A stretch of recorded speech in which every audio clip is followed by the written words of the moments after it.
कृषि दर्शन कृषि दर्शन कृषि दर्शन कृषि दर्शन कृषि दर्शन कृषि दर्शन। कृषि दर्शन कार्यक्रम में आप सभी किसान भाई बहनों का तहे दिल से स्वागत है। रूपा भोजी का जोहार, नमस्कार। तो चलिए आपको लिए चलते हैं कृषि समाचार की ओर, जहां आपको मिलेगी कृषि से संबंधित ढेरों जानकारियां। नमस्कार, कृषि समाचार में आपका स्वागत है। मैं हूं प्रीति। आइए देखते हैं आज कृषि समाचार में क्या है खास। लातेहार के 300 किसानों को मिलेगा कूप मछली पालन योजना से लाभ। पलामू के 5 एकड़ जमीन के जोतदारों को अनुदान पर ट्रैक्टर देने की योजना। करेला के बेहतर उत्पादन के लिए लगाएं उन्नत प्रभेद पूसा 2 मौसमी। अब समाचार विस्तार से।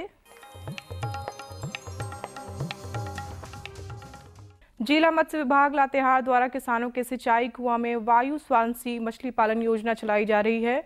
इसके लिए लाभुक के पास मनरेगा के तहत बना या स्वयं निर्मित सिंचाई कुआं हो, जिसका व्यास 10 फीट से ज्यादा हो और उसमें 2 से 3 फीट पानी हमेशा रहता हो। इस योजना के तहत लातेहार जिला से कुल 300 लाभुकों का चयन किया जाएगा। इस योजना से लाभ लेने के लिए जिला मत्स्य पदाधिकारी कार्यालय लातेहार में 29 मार्च 2016 तक आवेदन पत्र जमा किया जा सकता है। पलामू जिला में कृषि यांत्रिकीकरण प्रोत्साहन योजना 2015 से 16 के तहत कुल 8 ट्रैक्टर का वितरण किया जाएगा। इस योजना के तहत सभी प्रखंडों के अनुसूचित जाति के लिए 7 और हैदरनगर प्रखंड में अन्य जाति के लिए 1 ट्रैक्टर का वितरण किया जाना है। इस योजना से लाभ लेने के लिए आवेदक के पास कम से कम 5 एकड़ जमीन होना जरूरी है।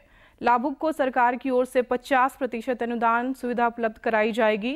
इस योजना से लाभ लेने के लिए भूमि संरक्षण पदाधिकारी कार्यालय डाल्टनगंज में 28 मार्च 2016 तक आवेदन पत्र जमा कर सकते हैं।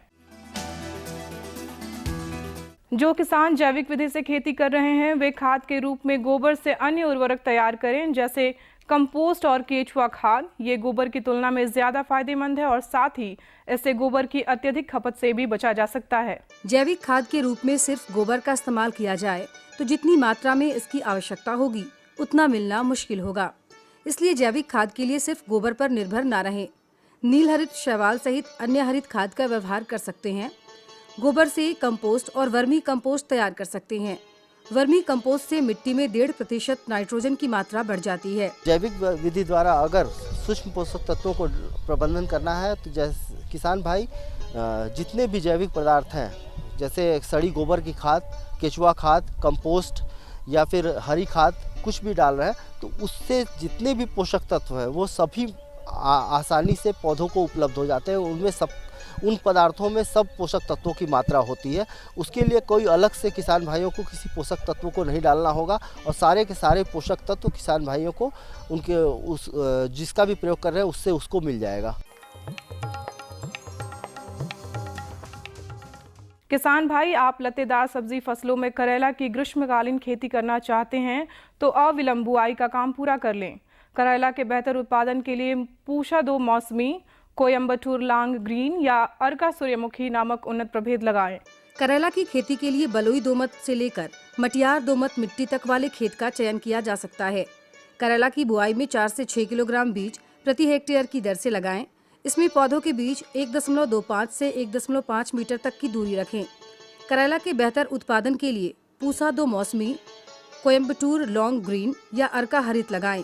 इनकी उत्पादन क्षमता 80 से 120 क्विंटल प्रति हेक्टेयर है। किसान अपनी फसलों पर पाउडर दवा का छिड़काव करने के लिए रोटरी डस्टर नामक कृषि उपकरण का इस्तेमाल कर सकते हैं। इसमें बॉक्सनुमा हिस्से में पाउडर दवा को डालकर ढक्कन को बंद कर दिया जाता है और जब रोटरी को घुमाया जाता है तो पाउडर का छिड़काव होने लगता है। आज की विशेष जानकारी है लत्तेदार सब्जी फसलों के फूल में लगने वाले रोग और कीट नियंत्रण के बारे में। लत्तेदार सब्जी फसलों में फूल लगने के 10 दिन बाद फसल पर नीम सीड पाउडर, एक्सट्रैक्ट 4% दवा या इंडोक्सा कार्ब दवा आधा मिलीलीटर प्रति लीटर पानी की दर से घोल बनाकर फसल पर छिड़काव करें। और अब एक नजर राज्य के 5 प्रमुख शहरों के मौसम के मिजाज पर। आज राज्य के 5 प्रमुख नगरों के अधिकतम और न्यूनतम तापमान कुछ इस प्रकार दर्ज किए गए। रांची का अधिकतम तापमान 33 डिग्री सेल्सियस और न्यूनतम 19 डिग्री सेल्सियस। जमशेदपुर का अधिकतम तापमान 38 डिग्री सेल्सियस और न्यूनतम 21 डिग्री सेल्सियस। मेदिनीनगर का अधिकतम तापमान 35 डिग्री सेल्सियस और न्यूनतम 21 डिग्री सेल्सियस। देवघर का अधिकतम तापमान 35 डिग्री सेल्सियस और न्यूनतम 21 डिग्री सेल्सियस। वहीं धनबाद का अधिकतम तापमान 36 डिग्री सेल्सियस और न्यूनतम 20 डिग्री सेल्सियस रहा।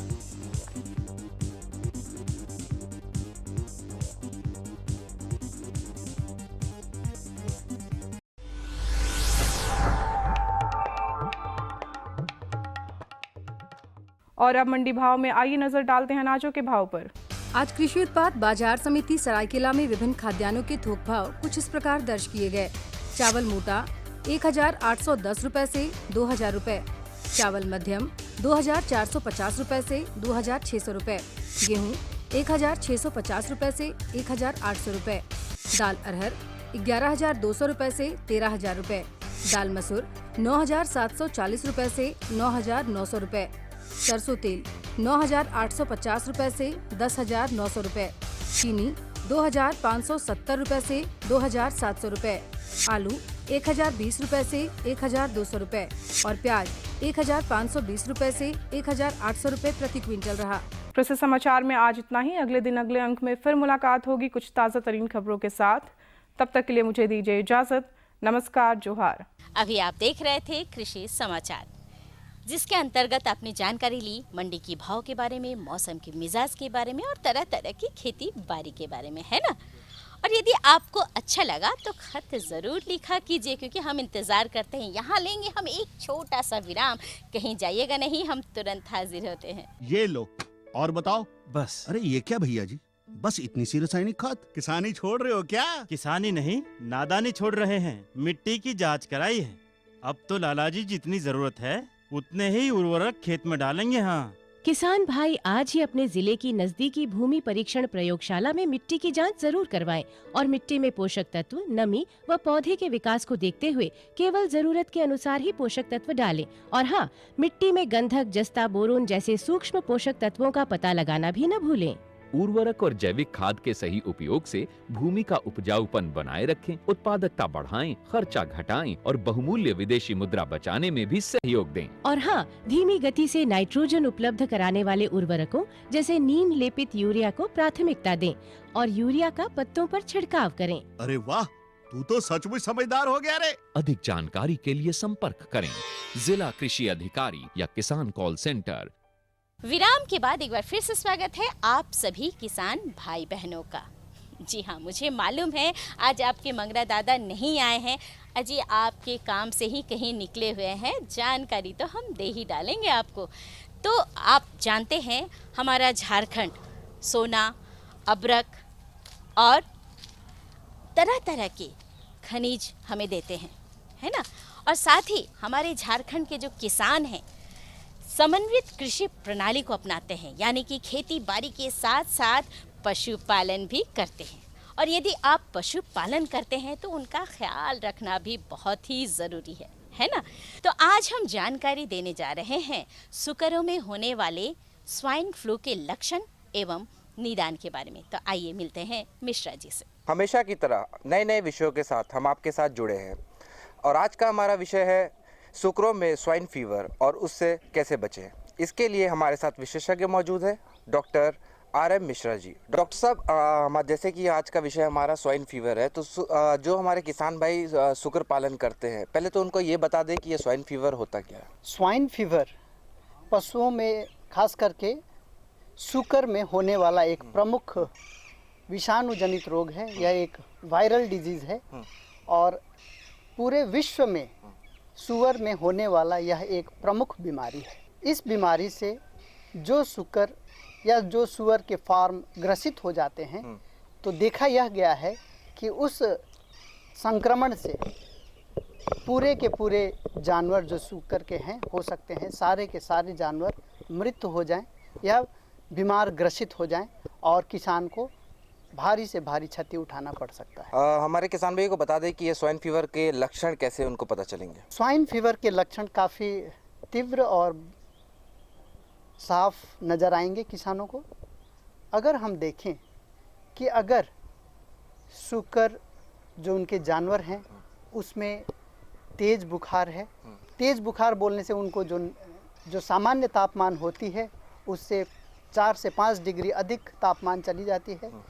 तो सामान्य तापमान 102 डिग्री फ़ारेनहाइट होती है। अगर जब उसको स्वाइन फीवर के लक्षण होते हैं, जो सबसे प्रबल जो लक्षण दिखाई देंगे वह उसका बुखार है। ज्वर जो कि 107 डिग्री फ़ारेनहाइट तक चला जाता है। सुअर का लड़खड़ाना, पिछले पाँव कमजोर हो जाना, खाना पीना बंद कर देना, आँख लाल हो जाना, कभी कभी उल्टी के लक्षण होना, फिर पतला पैखाना होना।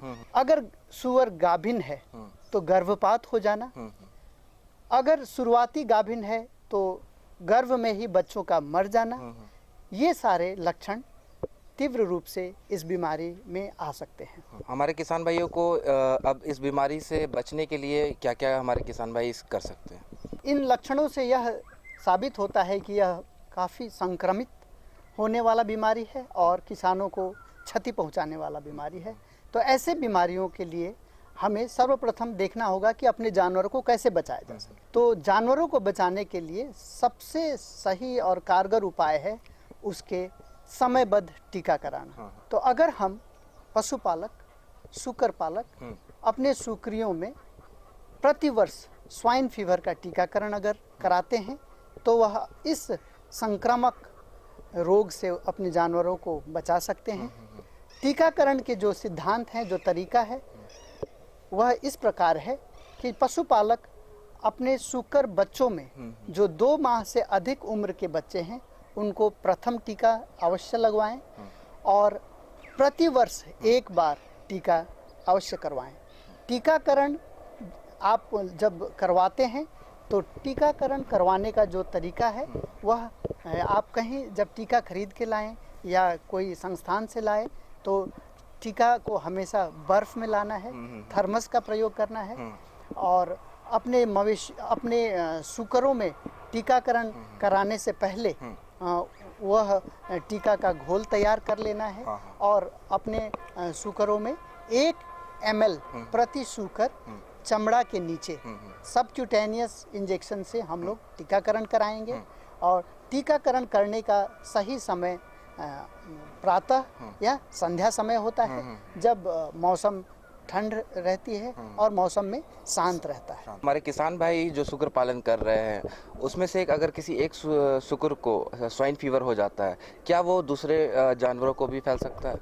लक्षण के आधार पर अगर किसान को लगता है कि यह बीमारी स्वाइन फीवर हो सकता है, जिसमें तेज बुखार, लड़खड़ाना आदि जो मैंने लक्षण बताए, इस स्थिति में पशुपालक को सबसे पहले यह सलाह दी जाती है कि जो रोग ग्रसित जानवर है या जो लक्षण दिखाने वाला जानवर है उसको अन्य जानवरों से अलग कर दें और अन्य जानवरों में भी लक्षण के विकसित होने का अगर संभावना हो तो उनको नज़र रखें, क्योंकि यह संक्रमण का बीमारी है। अगर संक्रमण ना हो रहा हो तब भी जो बीमार पशु है उसको अलग से इलाज करवाएं और इलाज के दौरान एंटीबायोटिक दवाएं, बुखार की दवाएं इत्यादि अगर प्रयोग करते हैं तो हो सकता है वह अपने जानवर को बचा भी सकते हैं यदि वह स्वाइन फीवर ना हो तो। अगर स्वाइन फीवर होने की स्थिति में भी या अगर बीमारी तीव्र रूप से नहीं आई हो तो ऐसे में स्वाइन फीवर के इलाज करके भी उससे बचाया जा सकता है। डॉक्टर साहब, जो हमारे शुक्र उससे स्वाइन फीवर से पीड़ित हो गए हैं, उनके खान पान में क्या क्या चीज़ें का ध्यान रखेंगे किसान भाई? सर्वप्रथम तो मैं यही बताना चाहूँगा पशुपालकों से कि ऐसे आहार दिए जाएं जो सुपाच्य हों और जानवरों के पसंद के हों, क्योंकि जब बुखार होता है, जब तेज़ बुखार होता है, ऐसे भी जानवर खाना पीना बंद कर देते हैं या कम कर देते हैं। ऐसे में सुपाच्य आहार उन्हें दिया जाए तो वही अति उत्तम होगा। तो किसान भाइयों, आपने देखा डॉक्टर साहब ने आपको स्वाइन फीवर के बारे में कितनी महत्वपूर्ण जानकारी बताई। आशा करते हैं कि इन जानकारियों से आप आगे ज़्यादा से ज़्यादा लाभ उठाएंगे। डॉक्टर साहब, हमारे कार्यक्रम में जुड़े उसके लिए बहुत बहुत धन्यवाद। धन्यवाद। कैसी लगी जानकारी? अच्छी लगी ना? और भी जानकारी हम आपको देने वाले हैं, कहीं जाइएगा नहीं, बस देख लीजिए एक छोटा सा संदेश।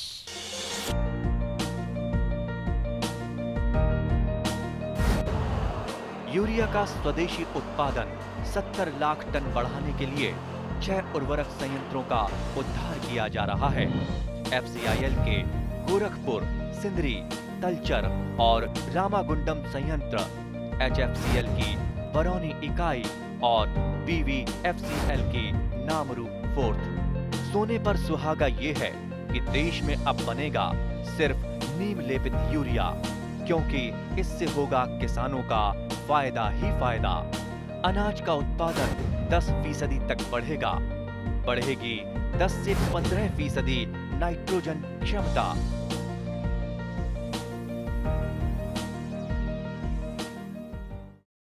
राम राम काका, कहाँ चल दिया?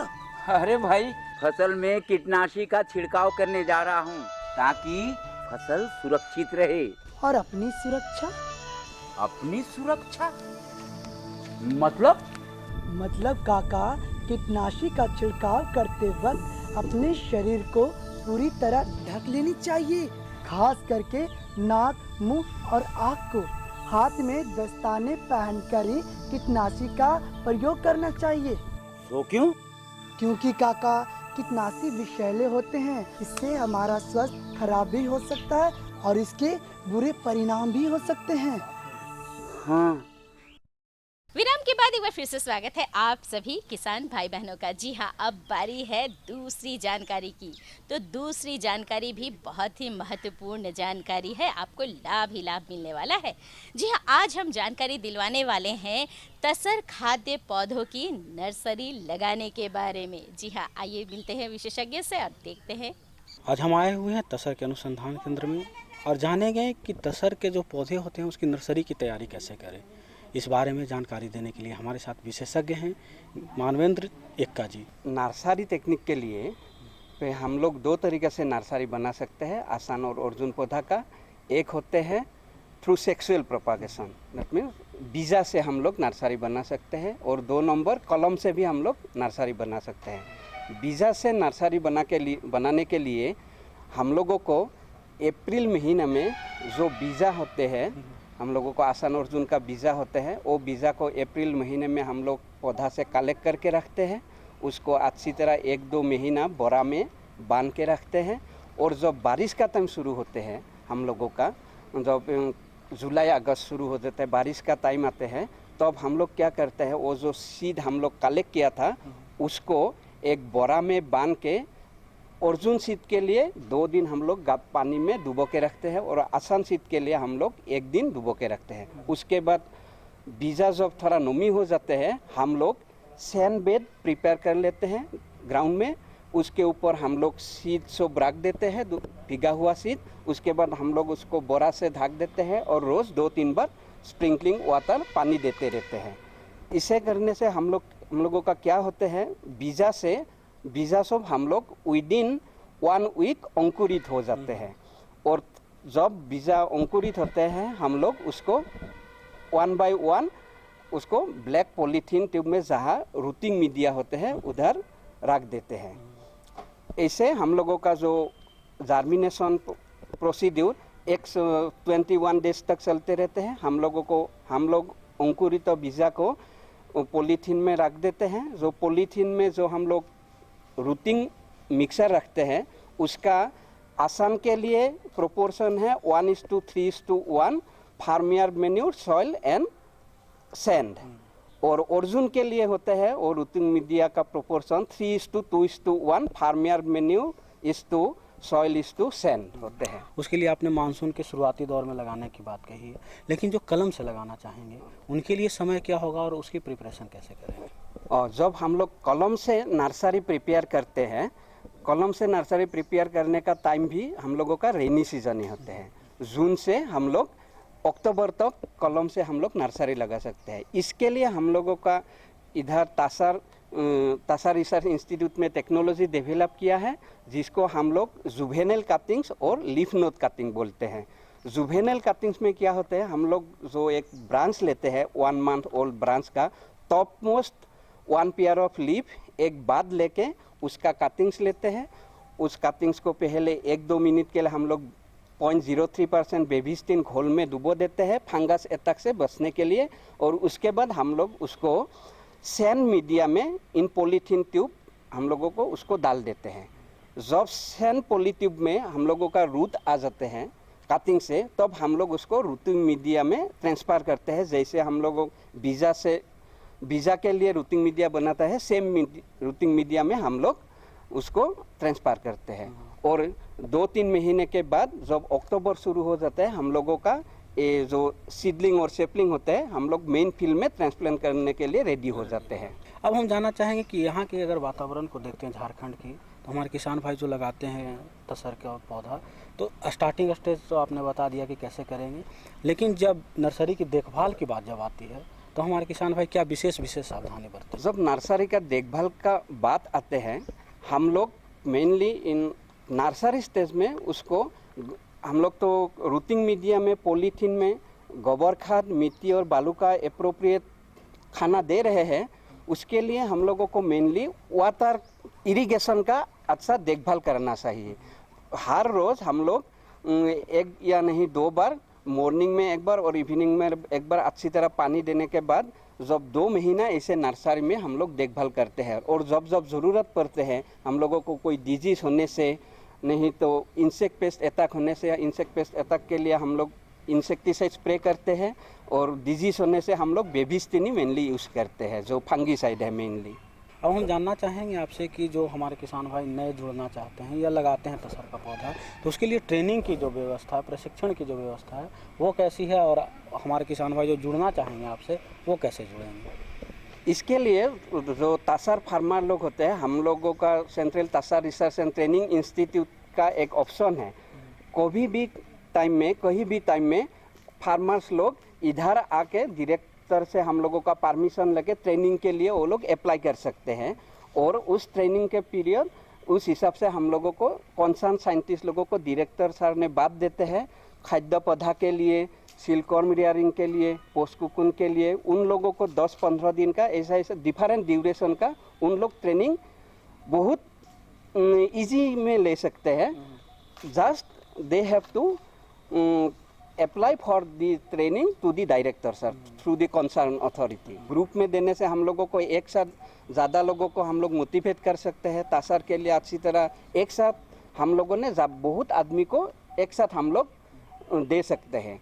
इसलिए यह मैं सलाह देना चाहता हूँ, जब कोई ट्रेनिंग के लिए आते हैं 1-2 करके ना आके एक ग्रुप बन के आने से हम लोगों के लिए इंस्टीट्यूट से थोड़ा इजी हो जाते हैं उन लोगों को मास कवरिंग करने के लिए। यहाँ बहुत प्रोग्राम ऐसा भी चल रहा है, हम लोगों को जो तसर से जुड़ा हुआ किसान लोगों को फ्री ऑफ कॉस्ट में हम लोग ट्रेनिंग देते हैं। इसके लिए बस उन लोगों को एक सादा कागज़ में लिख के एप्लीकेशन करना है, यही सफिशिएंट है। उसके अलावा उसको कोई फी नहीं लेते हैं हम लोगों का इंस्टीट्यूट की तरफ से।